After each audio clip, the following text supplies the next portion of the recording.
할렐루야. 네, 반갑습니다. 오늘 또 하나님 말씀에 은혜 받는 좀 복된 시간이 되기를 바랍니다. 오늘은 고린도전서 3장 18절로 23절 말씀을 읽었습니다. 이 고린도서의 말씀은 특별히 우리가 신앙생활을 실제적으로 우리의 생활 속에서 할 때 적용이 되는 아주 중대한 말씀이라고 생각합니다. 오늘 제목이 자신을 속이지 말라는 오늘 본문 말씀 중에 앞에 말씀을 뽑아서 제목으로 올렸습니다.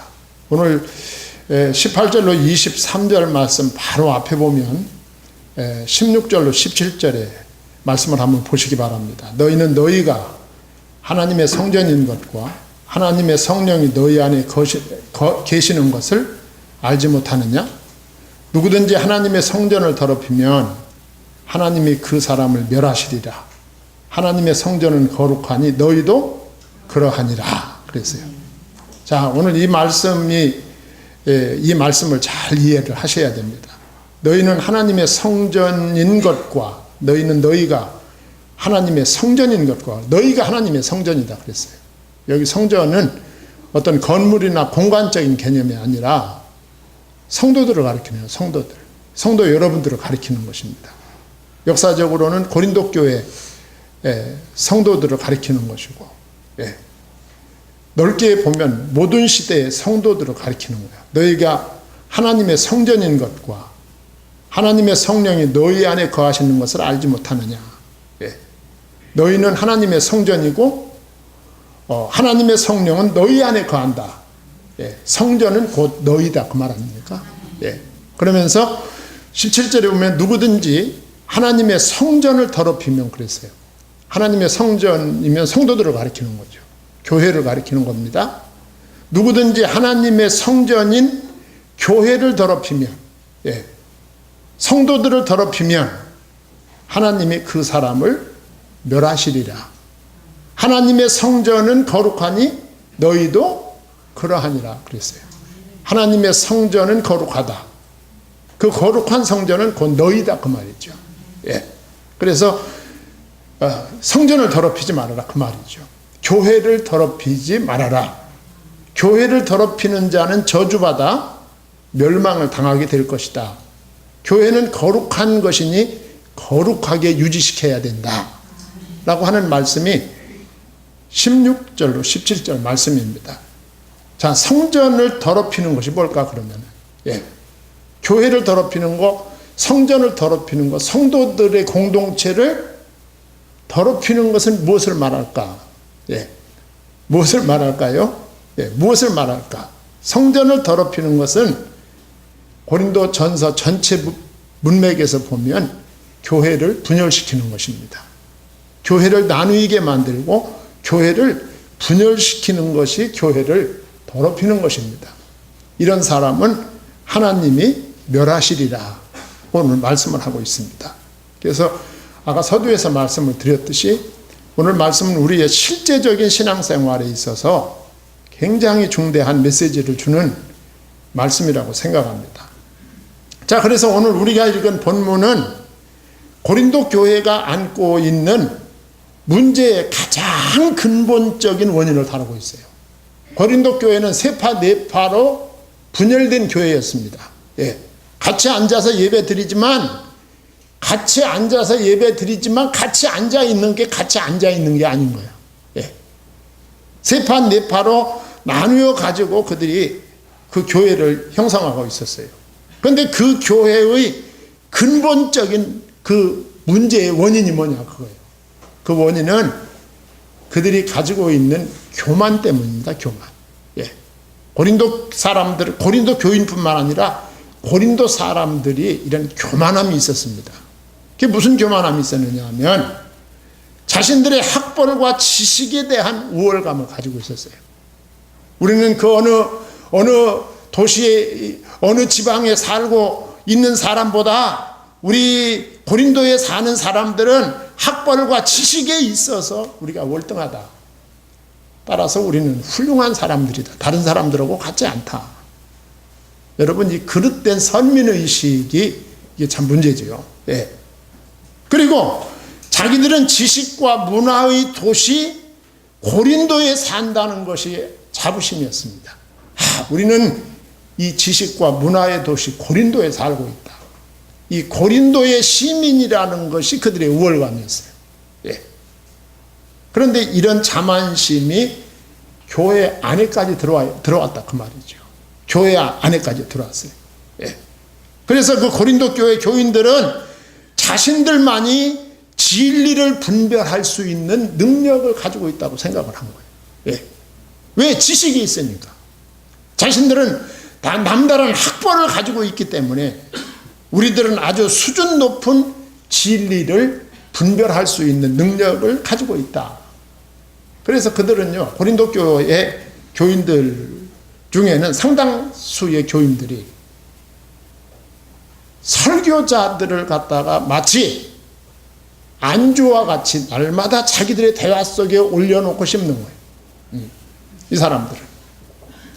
그들의 수사법, 그리고 그들의 설득력 있는 전달 방식, 그리고 설교의 논리와 그들이 사용하는 문장의 화려한 묘사법 등을 그들은 따지고 평가하고 점수 매기고 하는 것이 그들의 일상이었습니다. 그래서 그들은 자기 취향에 맞는 설교자를 중심으로 모이는 거예요. 자기 취향에 맞는 설교자들. 그래서 고린도 교회에는 바울파, 게바파, 아볼로파, 그리스도파가 있는 거예요. 예. 자기들 취향에 맞는 설교자를 중심으로 해서 사람들이 모이게 된 거죠, 교회가. 예. 그래가지고 다른 분파를 무시하면서 교회가 어려워지는 거죠. 예. 자, 이렇게 고린도 교회가 그들의 교만으로 인해서 교회에 파당이 생기게 되었다. 아주 불행한 교회의 역사를 갖게 된 것입니다. 자, 그러면서 여기에서 이어서 하는 말씀이 오늘 또 이제 세 가지로 말씀을 드릴 텐데, 첫째는 18절 상반절에 보면 사도 바울이 자신을 속이지 말라 이렇게 말씀하고 있어요. 이게 사실 상당히 도전적인 말씀이죠. 예. 이게 쉽게 쓸 수 있는 말이 아닙니다. 당신들 당신 자신한테 속고 있어. 당신 자신이 자신한테 속지 마라 그 말 아닙니까? 사실 세상적으로 교회적으로 볼 때도 이 고린도 교회는 탁월한 면이 많았습니다. 실제로 탁월한 면이 있었어요. 이 고린도 교인들 가운데는 성경을 가까이 하는 교인들이 상당히 있었습니다. 성경을 가까이 하고 이 성경과 하나님의 방식들을 그들의 생활 속에서 즐겼어요. 그리고 그들은 철학과 신학의 토론을 즐기는 그런 도시의 문화 속에서 살고 있었어요. 신학을 논한다? 이거 아무나 할 수 있는 것이 아니죠. 예. 그 성경의 내용을 논하고 성경을 가지고 토론한다? 이거 아무나 할 수 있는 것이 아닙니다. 고린도 교인들은 그런 능력을 가지고 있었습니다. 실제로. 그리고 또 한 가지 현실적인 것은 이 고린도 교회는 당시뿐만 아니라 기독교 역사상에 가장 뛰어난 목회자들이 사역하던 교회였습니다. 아마 이것은 오늘날에도 이런 교회라면 자랑스러울 거예요. 이 고린도 교회를 누가 목회했습니까? 바울이 목회하고, 베드로가 목회하고, 아볼로가 목회하던 교회였다 그 말이죠. 이거 보통 자랑스러운 것이 아니죠. 그렇지 않습니까? 우리는 바울이 목회하던 교회에 다닌다. 우리는 베드로가 목회하던 교회에 다닌다. 우리는 그 유명한 설교가 아볼로가 목회하던 교회를 다닌다. 이게 자부심일 수가 있어요, 사실. 예. 제가 성지순례를 맨 처음 갔을 때, 뭐 다 해봐야 2번 갔지만, 맨 처음 갔을 때 로마에 도착했을 때가 수요일 날이었어요. 수요일 날 로마에 도착했는데 그 수요 예배를 이제 그 여행자들하고 같이 드리는데 그때 제가 거기서 설교를 했어요. 수요 예배 설교를 내가 그때 젊었을 때거든요. 수요 예배 설교를 내가 로마에서 한다. 이 로마에서 누가 설교했어요? 바울이 설교해, 바울이. 그 가슴이 아주 벅차오르더라고, 보니까. 바울이 설교하던 로마에서 내가 설교를 한다. 그 감동이 지금도 잊을 수가 없는 거예요. 그러니까 고린도 교인들이 역사상에 가장 뛰어난 목회자 바울, 베드로, 아볼로가 사역하던 교회를 우리가 다닌다. 이 가슴에 허파에 바람이 탁 들어가는 거예요. 그리고 특별히 이 고린도 교회는 고린도전서 12, 13, 14장을 보면은 성령의 은사가 독특하게 부어지는 교회였습니다. 여러분, 성령의 은사는 아무한테나 줍니까? 말씀 붙잡고 기도하는 사람에게 주어지는 거예요, 이게. 고린도 교회가 실제로 그런 교회였어요, 사실은. 네. 자, 그럼에도 불구하고 이 고린도 교회에 심각한 문제가 있었다, 그 말이죠.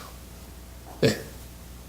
그래서 사도 바울은 18절 상반절에 아무도 자신을 속이지 말라 그랬어요. 성도님들, 무엇이 자신을 속이는 걸까요? 네. 무엇이 자신을 속이는 걸까? 갈라디아서 6장 3절에 보니까 사도 바울은 만일 누가 아무것도 되지 못하고 된 줄로 생각하면 스스로 속임이라 그랬어요. 그러니까 갈라디아서 6장 3절에 보면 나는 아무것도 아닌데도 불구하고 자신이 대단한 사람인 줄 아는 것은 자기 자신이 속고 있는 것이다. 누구에게? 자신에게 속고 있는 것이다. 네. 깨달을 대목이죠. 네. 또 골로새서 2장 4절에 보면 내가 이것을 말하면 아무도 교묘한 말로 너희를 속이지 못하게 하려 함이라. 자기 자신에게 자신이 속는 것도 있지만 골로새서 2장 4절은 다른 사람에게 속을 수도 있다는 것이죠. 네. 자신이 지혜롭지도 않은데 지혜로운 줄 알고 있는 거예요, 자신이. 나 자신이 신령한지도 않은데 내가 신령한 줄로 스스로가 알고 있는 거, 이거 속고 있는 것이다. 하나님께서 고린도 교인들을 볼 때 너 지혜롭지 않아, 너 신령하지 않아, 그런데 너는 너 자신이 지혜롭고 신령한 줄로 알고 있어. 너는 속고 있단 말이야. 누구한테? 너 자신한테 속고 있는 거야, 그 말입니다. 자신이 지적이고 교양 있고 세상과 하나님을 잘 이해할 수 있는 능력이 없는데도 불구하고 그것이 있다 생각하고 그것을 자랑거리로 생각하고, 그리고 그렇게 사람들이 알아주기를 바라고 알려지기를 바랐다는 것입니다. 그리고 그들은 아까 위에서도 잠깐 말씀드렸듯이 하나님과 세상에 대해서 토론하는 것을 좋아했습니다. 예. 원래 그 당시 철학이 그래요. 예. 그래서 그 그릇된 자부심을 가지고 있었어요. 예. 우리는 신학에 대해서, 성경에 대해서, 세상에 대해서 논리적으로 토론할 수 있는 지식을 가질 정도로 우리는 지적이고 지혜롭다, 이렇게 생각하는 거예요, 본인 스스로가. 그러니까 모든 사람들이 볼 때 다 시원찮은 거예요. 자기 빼놓고는 다 시원찮은 거죠. 그런데 재밌는 것은 교만한 사람은 본인이 교만한 줄 모른다는 게 문제예요, 이게. 예. 그렇죠? 교만한 사람은 본인이 교만한 줄을 몰라요. 그럼 목사님, 그 알려면 어떻게 알 수 있을까요? 알 수 있어요. 지금 금방 말씀드린 대로 모든 것이 마음에 안 들면 내가 교만한 거예요, 그거. 모든 것이 마음에 안 드는 거예요. 그 내가 교만한 거예요. 찔리는 분이 지금 교만한 거예요. 네. 모든 것이 마음에 안 들어. 내가 교만한 거예요. 나는 창동에 살 사람이 아닌데 창동에 사는 게 늘 불만이야. 나는 이 동네에 살 사람 아닌데 누가 살래? 그런 불만이죠. 직장 가서도 이 직장은 내 수준에 안 맞아. 근데 또 가고 있으래. 직장 가서도 자기가 거기가 있을 때가 아닌 거야. 자기 정도면 거기 있으면 안 되는 거야. 근데 거기 있어야 되네? 그러니까 이게 갈등이 생기는 거죠. 이게 교만한 거죠. 자, 그래서 고린도 교회가 비극적 결과에 직면하는 거예요. 예. 어떻게 됩니까, 교회가? 이 교만의 결과가 어떻게 됐어요? 교회가 분열된 거야. 교회가 산산이 나누이는 거죠. 예. 그들은 자신들의 생각과 이론을 따르고 하나가 되라는 하나님의 말씀과 뜻을 저버리게 된 거야. 예. 자신들의 생각과 자신들의 이론을 따르다 보니까 하나 되라는 하나님의 뜻과 하나님의 말씀은 자연스럽게 버리게 되는 거죠. 하나님은 교회가 하나 되기를 원하십니다. 하나 돼야 돼요, 교회가. 정말 감사한 거는 저는 우리 교회가 32년 동안 하나 되어 왔다는 것이 참 감사하죠. 우리 교회가 32년 동안 하나 된 교회로서 우리가 세계 선교를 이렇게 할 수 있는 거야. 하나 되었기 때문에 할 수 있는 거야. 너무 감사하죠. 예. 이 고린도 교회는 이렇게 잘난 사람들이 모여가지고 교회가 나누인 거예요. 하나님의 말씀에 순종하는 대신 자신들의 생각으로 삶을 다스리기 시작한 거예요. 그들은 사람의 지혜를 하나님의 지혜보다 높였어요. 그들은 자신과 교회를 파멸시키는 위험을 초래하고 맙니다. 결국 자신을 속이고 있는 것이었어요. 우리는 남에게도 속지 않아야 돼요. 예. 그렇지만 남에게 속지 않는 것 이상으로 자신에게 속지 않아야 된다. 나 자신에게 내가 속으면 안 된다. 그래서 사도 바울은 이 고린도 전서의 문맥을 보면 전부 비슷합니다. 고린도 전서 10장 12절에 보면 사도 바울이 뭐라고 하느냐 하면 그런즉 선줄로 생각하는 자는 넘어질까 조심하라 그랬어요. 너희는 너 서 있는 거 아니거든? 너 언제든지 넘어질 수 있어. 조심해. 그 말 아니에요. 야고보서 1장 22절에 너희는 도를 행하는 자가 되고 듣기만 하여 자신을 속이는 자가 되지 말라. 잠언 28장 26절 자기 마음을 믿는 자는 미련한 자요 지혜롭게 행하는 자는 구원을 얻을 자니라 그랬어요. 도를 행하는 자가 되고 듣기만 하고 있는 것은 자기를 속이는 것이다. 예. 자기 마음을 믿는 자는 미련한 자다. 지혜롭게 행하는 자는 구원 얻을 자니라 그랬어요. 자, 그러면서 두 번째로는 18절 하반절로 20절에 보면 하나님께서 사도 바울을 통해서 내가 세상 지혜를 버려야 된다 그랬어요. 이게 무슨 말이냐 하면 교회를 다니면서도 세상적인 것이 너무 좋은 거야. 교회 다니면서도 예수 믿으면서도 세상적인 가치관이 최고야. 세상적인 가치관을 그대로 가지고 있는 거야. 여러분 예수 믿으면 예수가 최고 좋아야 되거든요. 정상적인 그리스도인은 예수를 믿으면 예수보다 귀한 것이 없는 것이 정상적인 거야. 예. 예수를 믿으면서도 고린도에 사는 게 자랑스럽고 예수를 믿으면서도 철학을 알고 있는 것이 자랑스럽고 예수를 믿으면서도 세상의 학벌이 자랑스럽고 이거는 보통 문제가 아닌 거죠. 사도 바울은 예수를 발견하고 났더니 세상 것은 뭐같이 보였어요? 배설물처럼 보였어요. 이게 정상적인 거거든요. 그래서 사도 바울은 너희들이 교회에 들어왔으면 세상 지혜를 버려야 된다. 그 세상 지혜를 왜 버려야 되느냐? 세상 지혜는 자연적인 논리만 있다. 그 자연 논리로는 하나님에 대한 진리를 찾고자 하나 실패할 수밖에 없다. 자연 논리, 세상 논리를 가지고 세상 지혜를 가지고는 하나님을 찾을 수 없다는 것이죠. 왜? 세상 지혜는 겉껍데기, 피상적인 것이다. 피상적인 것. 세상 지혜는 겉껍데기 되어진 것을 보고만 말하는 것이다. 예. 너희 중에 누구든지 이 세상에 지혜 있는 줄로 생각하거든 그랬어요. 18절 하반절에. 예. 세상의 지혜가 어떤 것입니까? 세상의 지혜는 어떻게 돼요? 세상은 누가 지으셨어요? 하나님이 지었는데 세상 지혜, 세상 지식은 세상을 지은 하나님을 인정하지 않는 거야. 이게 세상 지혜. 예. 그리고 세상 지혜가 대단히 지혜로워 보이지만 그것이 피상적인 이유가 세 가지가 있는데, 첫째는 창조주 하나님의 존재를 인정하지 않는다는 거죠. 지금 말씀드린 대로.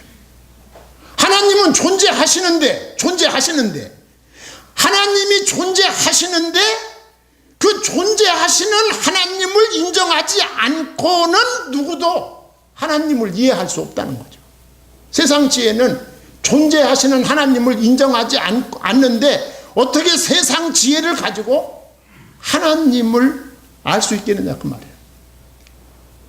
그리고 불완전한 사람이 스스로 완전한 존재이신 하나님을 볼 수도 알 수도 없다는 것을 인정해야 되는데 세상은 그 개념조차 없다는 거죠. 그리고 그 세 번째는 인간이 하나님을 알 수 있는 방법은 인간에게 있는 것이 아니라 하나님의 계시뿐인데 세상 지혜는 이것을 모른다는 거죠.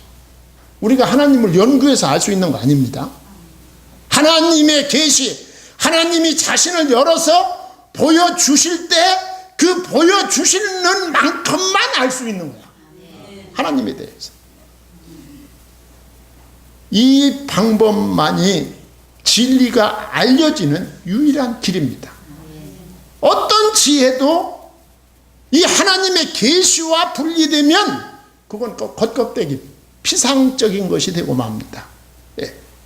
그래서 역시 18절 하반절에 보면 어리석은 자가 되라 그랬어요.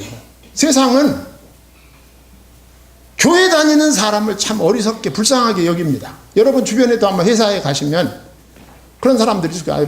교회 열심히 다니는 사람들 보면 이렇게 보면서 참 불쌍하다, 어떻게 하다 그렇게 빠졌냐 하는 시선으로 보는 사람들이 상당히 많아요. 저는 다 알아요, 여러분들은. 뭐. 예. 제가 목회를 여러분 50년 가까이 했는데 모르겠어요. 예. 세상 사람들이 그렇게 봐요. 그러면 그리스도인들이 세상 사람들 볼 때도 또 그렇게 봅니다. 너 참 불쌍하다. 예. 하여간 세상 사람들은 교회 열심히 다니는 사람을 참 어리석게 보는 거예요. 예. 어리석은 자, 세상적인 지혜로 볼 때 그리스도인을 어리석게 본다면 너는 진짜 어리석은 사람이 되라. 이 말은 진짜 신자가 되라 그 말이에요. 진짜 신자가 되라. 예. 그래야 지혜로운 사람이 된다. 사람이 하나님과 하나님의 세계에 대한 참된 진리를 알기를 원한다면 세상이 말하는 어리석은 자, 예. 하나님이 볼 때 정말 지혜로운 자가 돼야 된다. 세상적 관점에서 어리석은 것은 다음과 같습니다. 제가 정리를 했어요. 세상 사람들이 왜 그리스도인을 어리석다고 하는가? 잘 들어보세요. 어리석다고 하는가? 하나님의 존재와 하나님의 사랑을 따라서 아들을 보내셔서 십자가에서 죄인을 대신해서 죽게 하셨다는 사실을 어리석게 보는 거예요. 또 사회적으로 개선할 문제보다 세상의 근본 문제인 사람의 마음속에 내재한 죄와 악의 문제를 다루는 이 사실을 믿는 것을 어리석어하는 거죠. 지금 말씀드린 대로 하나님께서 아들을 죄 때문에 십자가에 죽게 함으로 사람의 죄 문제를 해결하셨다. 이 사실을 믿는 것을 어리석게 보는 거예요. 그리고 구원과 중생과 성령의 내주, 부활하여 영생하게 된다고 하는 사실을 믿는 것을 어리석게 본다. 예. 그리고 하나님께서 믿는 자를 위해서 새하늘과 새 땅을 만드셨고, 그 새하늘과 새 땅에서 하나님과 함께 믿는 자가 영원하게 산다는 사실을 믿는 것을 세상은 어리석게 본다, 그 말이죠. 세상이 어리석게 보는 그 핵심 내용이 성경의, 기독교의 핵심 진리입니다. 그렇다면 너희는 세상 사람들이 볼 때 가장 어리석은 자가 돼야 된다. 이 말은 가장 복음적인 신자가 돼야 된다, 그 말이에요. 네. 그래서 사도 바울은 고린도전서 1장 18절에 보면 십자가의 도가 멸망하는 자들에게는 미련한 것이요 구원을 얻는 우리에게는 하나님의 능력이라 그랬어요. 미련하게 보이는 거예요. 예. 그러면서 19절 20절에 보면 하나님께서 세상 지혜가 진짜 어리석은 것이다. 하나님께서 사도 바울을 통해서 말씀하는 거예요. 이 세상 지혜는 하나님께 어리석은 것이니 기록된 바 하나님은 지혜 있는 자들로 하여금 자기 꾀에 빠지게 하시느니라 하였고, 또 주께서 지혜 있는 자들의 생각을 헛것으로 아신다 하였느니라 그랬어요. 세상 지혜가 어리석은 이유는, 세상 지혜는 이기심과 죄가 그 세상 지혜 안에 들어있어요. 그리고 세상의 지혜로는 하나님을 만날 수 없도록 해놓으셨어요, 하나님. 예. 세상적인 방법, 세상적인 지식, 세상적인 지혜를 가지고는 우리가 하나님을 알 수 없다. 하나님께서 그렇게 만들어 놓으셨다, 그 말이죠. 그러면서 세 번째로 21절로 23절에 보면 사람을 사랑하지 말아라 그랬어요. 아까 제가 서두에 고린도 교인들이 자기들이 참 지식이 있고 지혜가 있고 문화와 지식의 도시에 살고 있는 이 교만함이, 예, 자기들 취향에 맞는 사역자를 중심으로 분열됐다 그랬잖아요. 예. 여기 사람을 자랑하지 말아라. 사람을 자랑한다는 것은 사람을 신뢰한다는 것인데, 그리고 그 사람이 삶과 복의 원천이요 통로로 여긴다는 의미인데, 이거 잘못된 것이다. 사람 의지하지 말아라, 그 말이에요.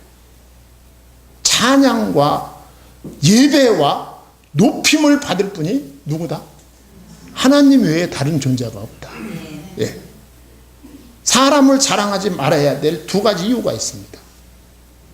첫째는 21절에 보면 하나님께서는 만물을 믿는 자에게 주셨다. 믿는 자에게 만물을 주셨다고 그래요. 그런즉 누구든지 사람을 자랑하지 말라. 만물이 다 누구의 것? 너희 것임이라 그랬어요. 하나님이 만물을 다 너희에게 주셨다. 네. 하나님은 성도들의 영적인 필요를 채워주기 위해서 모든 설교자를 너희들을 위해서 주신 것이다. 하나님은 바울도 아볼로도 게바도 하나님이 너희들을 위해서 주신 것이다. 하나님은 심지어 당신의 독생자 예수 그리스도까지 너희들을 살리기 위해서 너희들에게 주셨다, 그 말이죠.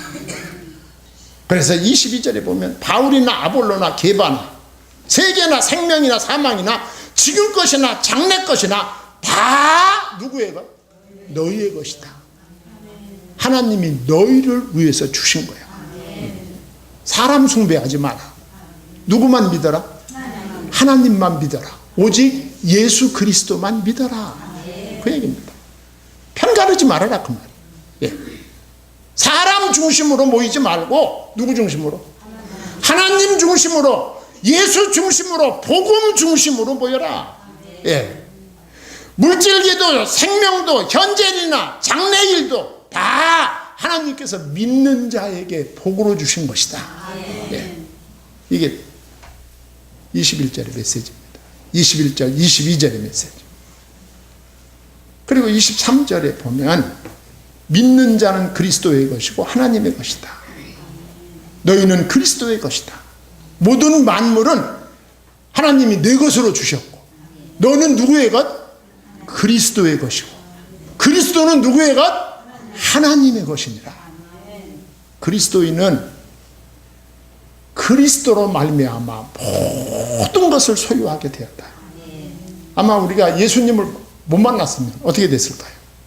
예수님을 못 만났으면 우리의 정신, 우리의 영혼은 지금도 방황할 거예요.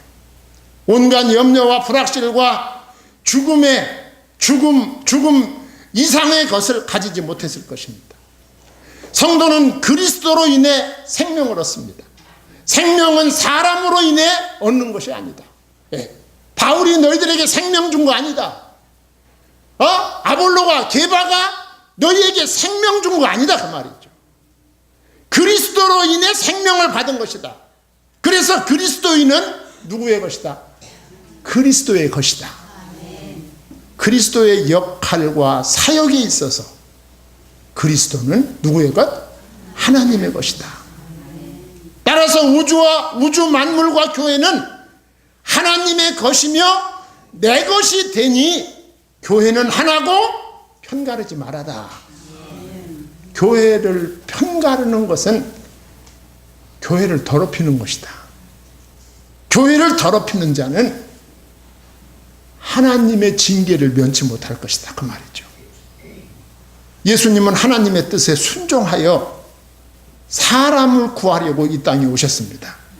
그런즉 누구든지 사람을 자랑하지 말라.